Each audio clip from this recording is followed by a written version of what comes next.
संघाई के अस्पताल में एक मरीज अपने हाथ की एक एक उंगली को हिलाने की कोशिश कर रहा है।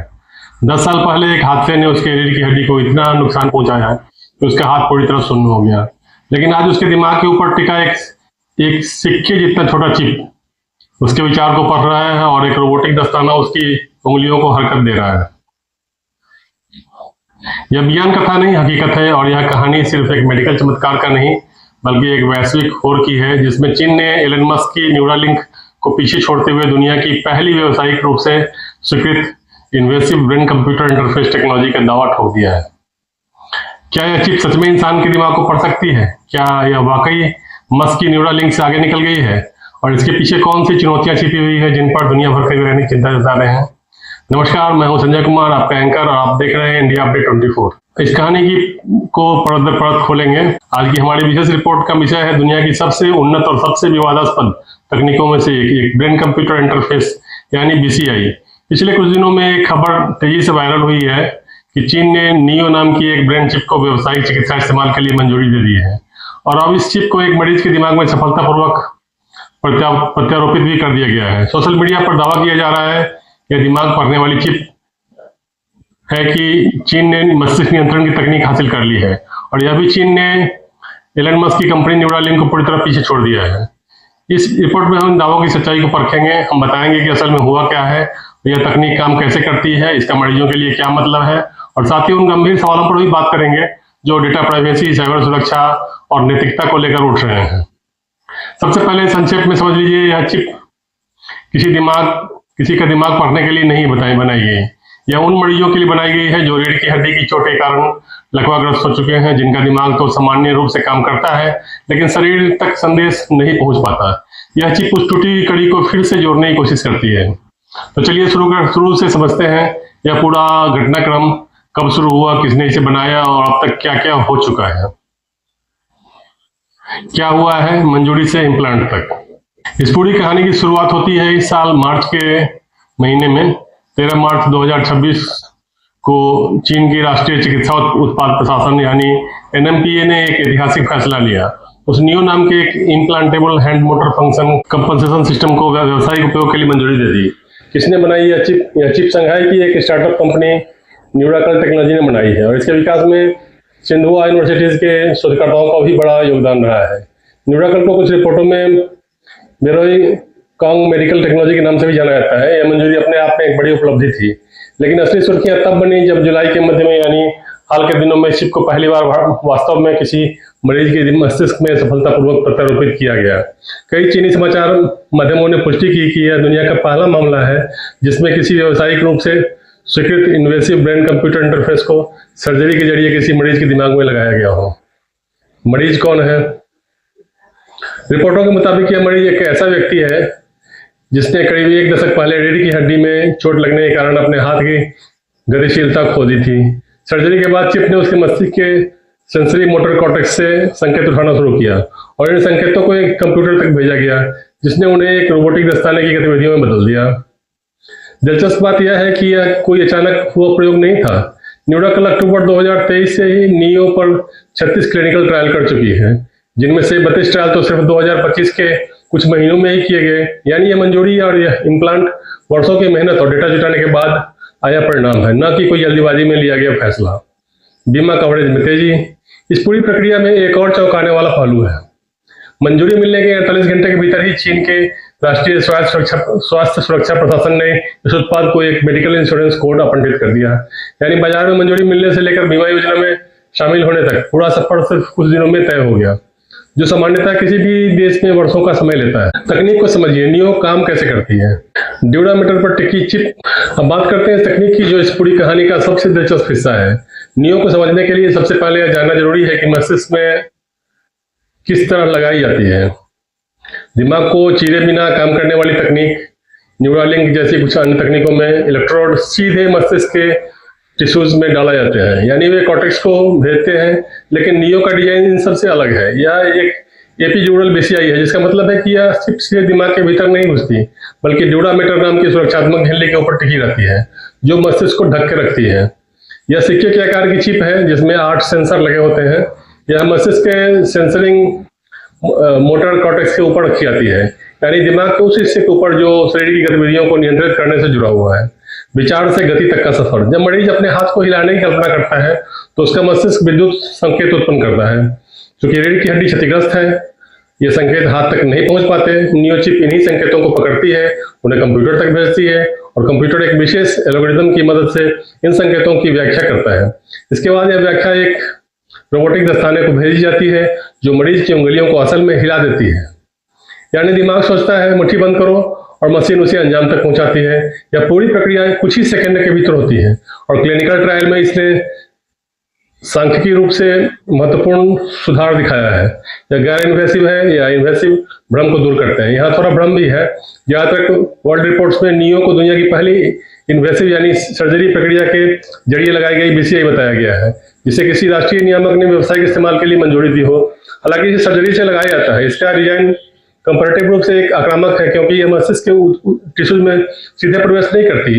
यही वजह है कि स्पेशलिस्ट इसे न्यूरालिंक की तुलना में अपेक्षाकृत सुरक्षित डिजाइन मानते हैं। क्या यह दिमाग पढ़ने वाली चिप है? Neural connection established.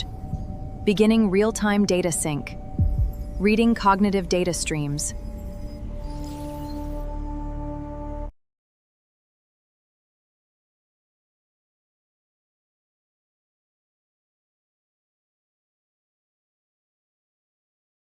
अब आप बात करते हैं उस सबसे बड़े भ्रम की जो इस खबर के वायरल होने के साथ फैला है। क्या यह चिप वाकई किसी का दिमाग पढ़ सकती है? क्या यह विचारों को नियंत्रित कर सकती है? आइए इसे सिलसिलेवार समझते हैं।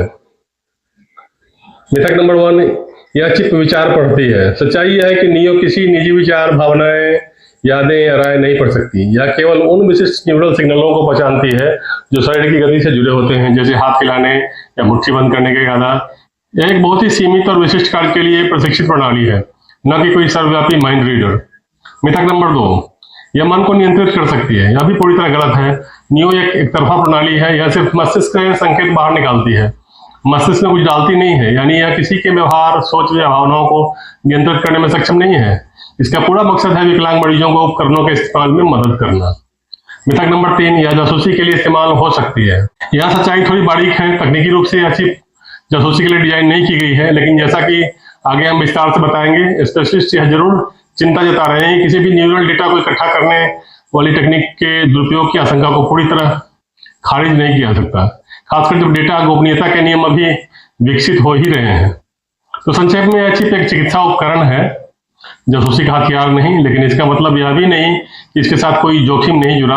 हम उन जोखिमों की बात करेंगे, लेकिन पहले चलिए इसकी तुलना करते हैं दुनिया की सबसे चर्चित बीसीआई कंपनी से, एलन मस्क की न्यूरालिंक से। नियो बनाम न्यूरालिंक, कौन आगे कौन पीछे? यह तुलना इसलिए अहम है कि क्योंकि पिछले कुछ वर्षों से दुनिया भर का मीडिया यह मानकर चल रहा था कि ब्रेन कंप्यूटर इंटरफेस सीरीज में सिलिकॉन वैली यानी एलन मस्क की न्यूरालिंक सबसे आगे है। लेकिन चीन के इस कदम ने इस धारणा को चुनौती दी है। नियामकीय मंजूरी में फासला। न्यूरालिंक ने 2024 में पहली बार किसी इंसान के दिमाग में अपनी चिप का सफल इम्प्लांट किया था। लेकिन अमेरिका में किसी भी नई चिकित्सा तकनीक को बाजार में उतारने से पहले अमेरिकी खाद्य एवं औषधि प्रशासन यानी एफडीए से मंजूरी लेना जरूरी होता है। अब तक न्यूरालिंक को यह मंजूरी नहीं मिली है, यानी वो अभी भी क्लिनिकल ट्रायल के दायरे में है, व्यावसायिक बिक्री के चरण में नहीं है। इसके उलट चीन के एनएमपीए ने नियो को पूरी तरह व्यावसायिक इस्तेमाल की मंजूरी दे दी है। यही वजह है कि कई रिपोर्टें इस दुनिया को पहली व्यावसायिक रूप से स्वीकृत इन्वेसिव बीसीआई कह रही हैं। भले ही न्यूरालिंक तकनीकी रूप से पहला परीक्षण इंसानी परीक्षण तक पहुंची हो। डिजाइन का फर्क। दोनों तकनीकों का डिजाइन में बुनियादी फर्क है। न्यूरालिंक के इलेक्ट्रोड सीधे मस्तिष्क के टिश्यूज में पिरोए जाते हैं, जिससे ज्यादा आक्रामक सर्जरी प्रोसेस माना जाता है। वहीं नियो के सेंसर मस्तिष्क की सुरक्षा परत के ऊपर टिके रहते हैं, जिससे इसे कंपैरेटिव रूप से कम जोखिम भरा माना जा रहा है। हालांकि इसकी सटीकता और गति को लेकर दीर्घकालीन तुलना अभी बाकी है। रणनीतिक बढ़त। एक्सपर्ट्स का मानना है कि यह सिर्फ एक चिकित्सा उपकरण की मंजूरी नहीं, बल्कि चीन की एक बड़ी रणनीति का हिस्सा है। चीन ने बीसीआई तकनीक को राष्ट्रीय नवाचार इनोवेशन प्राथमिकता के स्तर पर आगे बढ़ाया है, यानी नियामकीय प्रक्रिया को तेज करने के लिए विशेष कदम भी उठाए हैं, जिनके बारे में हम आगे विस्तार से बताएंगे। तो क्या इसका मतलब है कि चीन ने इस रेस में अमेरिका को पूरी तरह पीछे छोड़ दिया? इसका जवाब उतना सीधा नहीं है जितना सुर्खियां बताती है। आइए बात करते हैं अन्य वैश्विक खिलाड़ियों की। वैश्विक बीसीआई रेस के अन्य खिलाड़ी। न्यूरालिंक अकेली कंपनी नहीं है जो इस क्षेत्र में काम कर रही है। सिंक्रोन, प्रिसीजन न्यूरोसाइंस जैसी अमेरिकी कंपनियां भी ब्रेन कंप्यूटर इंटरफेस के क्षेत्र में सक्रिय रूप से शोध और परीक्षण कर रही हैं। सिंक्रोन की खासियत यह है कि वह एक अलग तरीका अपनाती है। वह चिप को खोपड़ी खोले बिना रक्त वाहिकाओं के जरिए मस्तिष्क तक पहुंचाती है, जिसे स्टैंडर्ड तकनीक कहा जाता है। प्रिसीजन न्यूरोसाइंस भी मस्तिष्क की सतह पर काम करने वाली तकनीकों पर शोध कर रही है, जो कुछ हद तक नियो के डिजाइन दर्शन से मिलती जुलती है। यानी यह सिर्फ चीन बनाम अमेरिका की कहानी नहीं है, बल्कि दुनिया भर की कई कंपनियां अलग अलग तकनीकी दृष्टिकोण से इस क्षेत्र में उतर चुकी है। लेकिन फिलहाल नियामकीय मंजूरी की दौर में चीन आगे निकल चुका है और यही बात इसे खास बनाती है। चीन की नियामकीय रणनीति, ये कैसे मिली इतनी तेज मंजूरी? अब सवाल उठता है कि आखिर चीन ने इतनी तेजी से यह मंजूरी कैसे दी? इसके पीछे एक सुनियोजित नियामकीय रणनीति है। पूर्व सबमिशन सहयोग मॉडल। चीन के एनएमपीए ने इनोवेशन उपकरण बनाने वाली कंपनियों के लिए एक विशेष व्यवस्था अपनाई है, जिसमें नियामक शुरुआती चरण से ही अपनी कंपनी के साथ मिलकर काम करता है।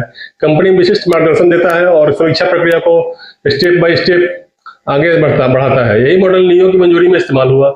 नई दोहरी नियामकीय व्यवस्था। दिलचस्प बात यह है कि नियो की मंजूरी के कुछ ही हफ्तों बाद यानी 1 मई 2026 में चीन में जैव चिकित्सा नई तकनीकों के नैदानिक शोध और अनुवाद पर एक नया नियमन लागू हुआ।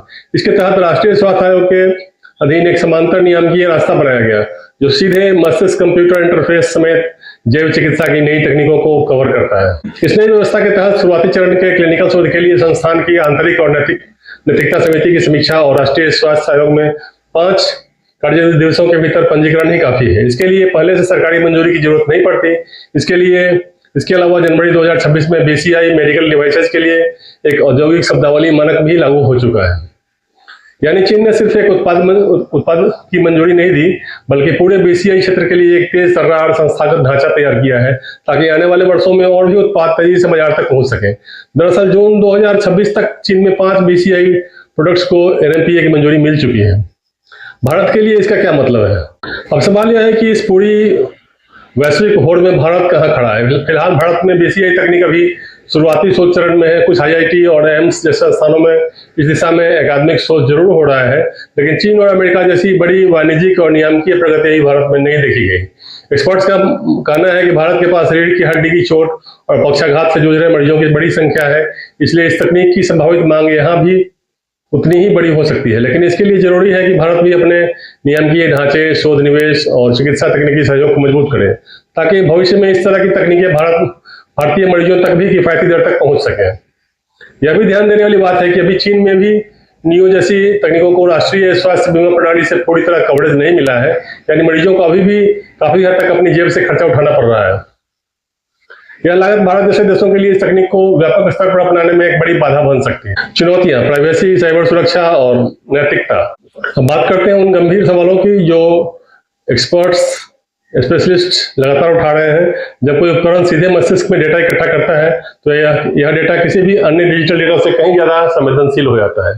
डेटा गोपनीयता। सवाल यह है कि न्यूरल डेटा किसके पास सुरक्षित रहेगा, इसे कौन इस्तेमाल कर सकेगा और मरीज की सहमति के दायरे में इसका इस्तेमाल कैसे तय होगा। दुनिया भर में अभी न्यूरल डेटा को लेकर कोई सुस्पष्ट सर्वमान्य कानूनी ढांचा मौजूद नहीं है। साइबर सुरक्षा। चूंकि यह चिप्स कंप्यूटर से जुड़ी होती है, इसलिए तकनीकी रूप से किसी भी नेटवर्क से जुड़े उपकरण की तरह इसमें भी साइबर हमले की पूरी आशंका पूरी तरह से इनकार नहीं किया सकता। हालांकि अभी तक ऐसी कोई घटना सामने नहीं आई है। विशेषज्ञ इसे भविष्य की एक गंभीर चुनौती के तौर पर रखते हैं। दीर्घकालिक सुरक्षा। चीन के अपने नियामकीय दस्तावेज भी यह मानते हैं कि लंबी अवधि के इम्प्लांट डेटा की अभी कमी है। ज्यादातर इन्वेसिव अध्ययन अभी उस सबूत के स्तर तक नहीं पहुंच पाए हैं जो किसी उपकरण को दशकों तक सुरक्षित साबित कर सके। यानी अभी शुरुआती दौर की तकनीक है और इसके दीर्घकालिक असर पर निगरानी जरूरी है। इसके अलावा पहचान, स्वायत्तता, मानव मशीन सीमा से जुड़े गहरे नैतिक सवाल भी हैं। अगर भविष्य में इसकी तकनीक का दायरा चिकित्सा उपयोग से आगे बढ़कर किसी और दिशा में बढ़ता है, तो नियामकों के सामने और भी जटिल चुनौतियां खड़ी हो सकती है। यही वजह है कि विशेषज्ञ लगातार इस बात पर जोर दे रहे हैं कि तकनीकी प्रगति के साथ साथ मजबूत कानूनी और नैतिक ढांचा भी विकसित होना चाहिए। विश्लेषण और आगे की राह। तो कुल मिलाकर चीन की उपलब्धि निश्चित रूप से महत्वपूर्ण है, लेकिन इसे संतुलित नजरिए से देखने की जरूरत है। यह कोई माइंड कंट्रोल चिप नहीं है, बल्कि एक ऐसी चिकित्सा तकनीक है जो लकवाग्रस्त मरीजों को उनकी खोई हुई क्षमताओं को एक हिस्सा वापस दिलाने की दिशा में एक बड़ा कदम है। साथ ही यह वैश्विक तकनीकी होड़ में चीन की बढ़ती महत्वाकांक्षा और तेज नियामकीय रणनीति का भी प्रतीक है। जहां अमेरिका में एफडीए जैसी संस्थाएं चरणबद्ध और धीमी प्रक्रिया अपनाती है, वहीं चीन ने एक तेज तर्रार संस्थागत सहयोग वाला मॉडल अपनाकर इस क्षेत्र में बढ़त हासिल किया है। आने वाले महीनों में यह देखना दिलचस्प होगा कि क्या न्यूरालिंक और अन्य अमेरिकी कंपनियां भी जल्द नियामकीय मंजूरी हासिल कर पाती है और क्या चीन इस बढ़त को बनाए रखते हुए इस तकनीक को बड़े पैमाने पर मरीजों तक पहुंचा पाता है। दर्शकों, यह थी हमारी आज की विशेष रिपोर्ट चीन की नियो ब्रेन चिप पर, जो विज्ञान, तकनीकी और नीति के 3 अलग अलग मोर्चों पर एक साथ बड़ा असर डाल रही है। यह तकनीक जितनी उम्मीद जगाती है उतने ही गंभीर सवाल भी खड़े करती है और यही किसी भी बड़े तकनीकी बदलाव की असली परीक्षा होती है। इस रिपोर्ट पर अपनी राय हमें कमेंट बॉक्स में जरूर लिखें। अगर आपको यह रिपोर्ट पसंद आई हो तो चैनल को सब्सक्राइब करना ना भूलें और बेल आइकन दबाना ना भूलें, ताकि आप ऐसी हर बड़ी खबर की गहराई से जानकारी सबसे पहले पा सकें। मैं हूं आपका anchor Sanjay Kumar, India update 24 के साथ। बने रहने के लिए धन्यवाद। नमस्कार।